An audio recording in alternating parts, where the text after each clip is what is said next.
ಎಲ್ಲ ಕಾಂಗ್ರೆಸ್ ಪಕ್ಷದ ಮುಖಂಡಗಳೇ, ಈ ದಿವಸ ನಮ್ಮ ದಾವಣಗೆರೆ ವಿಧಾನಸಭಾ ಕ್ಷೇತ್ರ ಉತ್ತರ ದಕ್ಷಿಣ ವಿಧಾನಸಭಾ ಕ್ಷೇತ್ರದಲ್ಲಿ ಕಾಂಗ್ರೆಸ್ ಅಭ್ಯರ್ಥಿಯಾಗಿ ಗೆಲ್ಲಿಸಿದ್ದಾರೆ.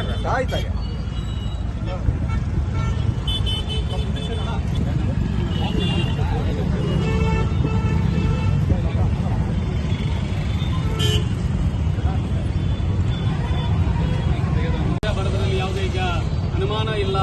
ಆ ರೀತಿಯಾಗಿ ಮತ್ತೊಮ್ಮೆ ಸರ್ಕಾರ ನುಡಿದಂತೆ ನಡೆದ ಸರ್ಕಾರ ಯಾವುದಾದ್ರಿದ್ರೆ ಅದು ಕಾಂಗ್ರೆಸ್ ಪಕ್ಷ, ಅದು ಸಿದ್ದರಾಮಯ್ಯರ ಮತ್ತು ಡಿಕೆಶಿ ಅವರ ನೇತೃತ್ವ ಸರ್ಕಾರ ಅಂತ ಹೇಳಕ್ ಬಯಸಿ ಇವತ್ತು ಮತ್ತೊಮ್ಮೆ ನಾವು ಮತದಾರರಿಗೆ ಅಭಿನಂದನೆ ಹೇಳಕ್ಕೆ ಬಯಸಿ ಇವತ್ತು ನಮ್ಮ ಸಮರ್ಥರವರನ್ನ ಈಗ ನಾವು ಅಭಿನಂದನೆ ಮಾಡೋದಕ್ಕೆ ನಾವು ಜಗಳೂರಿಂದ ಹೋಗ್ತಿದ್ವಿ. ಬಹಳ ಸಂತೋಷ ಅನ್ನಂತ ಮಾತನ್ನು ಹೇಳಿ ನನ್ನ ಮಾತನ್ನು ಮುಗಿಸ್ತೇನೆ.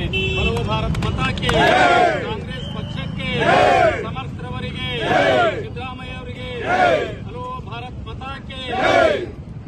ನಾಗರಿಕ ಬಂಧುಗಳೇ, ನಮ್ಮ ಕಾಂಗ್ರೆಸ್ ಪಕ್ಷದ ಎಲ್ಲ